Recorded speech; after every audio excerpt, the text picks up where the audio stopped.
Alright, hey guys, this is Joe Ancona. I'm doing my presentation on Wii. Um, we can get started. I have my notes on the side, so I'm going to be like looking back and forth at my notes because I can't remember everything right now. Anyways, so I'm just going to go through some of the questions that she had listed, and yeah, we'll get started. Alright, so the first one was discussing the reasons why D503 chooses his old society over the new one. So we know D503. He's a mathematician, and he doesn't. I don't know. He doesn't like change. That's one thing that we noticed about him throughout the novel. And one thing was that during the revolution, they were saying that we can change and we can build something better in the future. But he's afraid of not knowing what comes next. So that's one reason why I think he chose the old society over the new one. Another reason was because he grew accustomed to what he was doing before, so he got used to the old way, and he didn't want the change. He was against it the entire time, but the only reason why he kept going on with it was because of I-330. I think I think that if she wasn't there, that it would never have happened like that, and she wouldn't have. Well, he wouldn't have been so inclined to go on with the revolution. Another reason would be because he spent his entire life with the one state, like since he was, since he first started off, he's always been under the one state, and he's always had that sense of, I don't want to say control, but he's had that sense of control, and he got used to it, and he got used to being told what to do and what time he has to do things, so I think he just didn't want to change that. Well, another reason is D503 is very, he's very conservative. He doesn't like to step out of line. He doesn't like to do anything. He just likes to do his job and go home, and the revolution, it can be chaotic at times. And, like the one state is controlled. Everything's controlled in the one state, so it's not that much of a problem. Which is why I think he likes it better. We're going to move on. The second one was comparing and contrasting D503's decision to revert to his old way of life with other fictional characters from the book, etc. So I picked a couple things. Two of them are really nerdy. One of them is kind of serious in a way. I'll start with one of the really nerdy ones. So I'm not big on Star Wars, but I'm okay with it. I know enough. So in Star Wars, there's a part where Darth Vader's talking to Luke, and he wants him to join. Him. So I kind of compared D503 being Luke and the one state being Darth Vader, and how he didn't want to join him because he knew what was going to happen if he did. So instead of joining him, he ended up letting go of the rail and falling, and miraculously lived. And then he went back to the old way, which was the rebellion, which is kind of like the opposite of what's going on in Wii, but it's still a good example. Another one I have is actually my dad. My dad's a pharmacist. He works for CVS, but before he used to work for Eckerd's, and what ended up happening was Eckerd's was bought out by CVS. And my dad had, when that happens, you have to change your entire way of thinking because it's a different company and they want different things.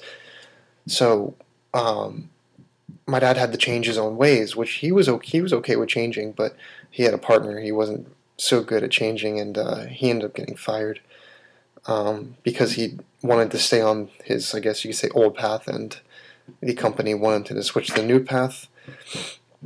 So I guess that would be what would happen if the rebellion was successful, if you want to look at it like that. I can move on again. So for predictions, what's going to become of D503 and society? The one states, they're not gonna stop. I don't think. I think it doesn't matter how many revolutions happen. I think that they're going to continue doing what they do and find other ways to put out the flame. So they don't get burned down, like they did at the end of the book, they still manage to get everyone into the facilities and brainwash them.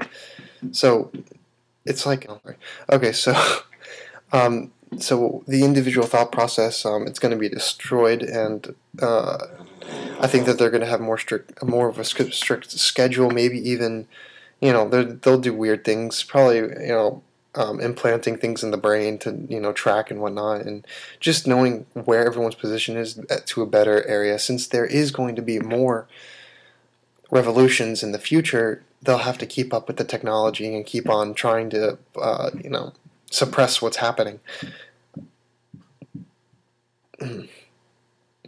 So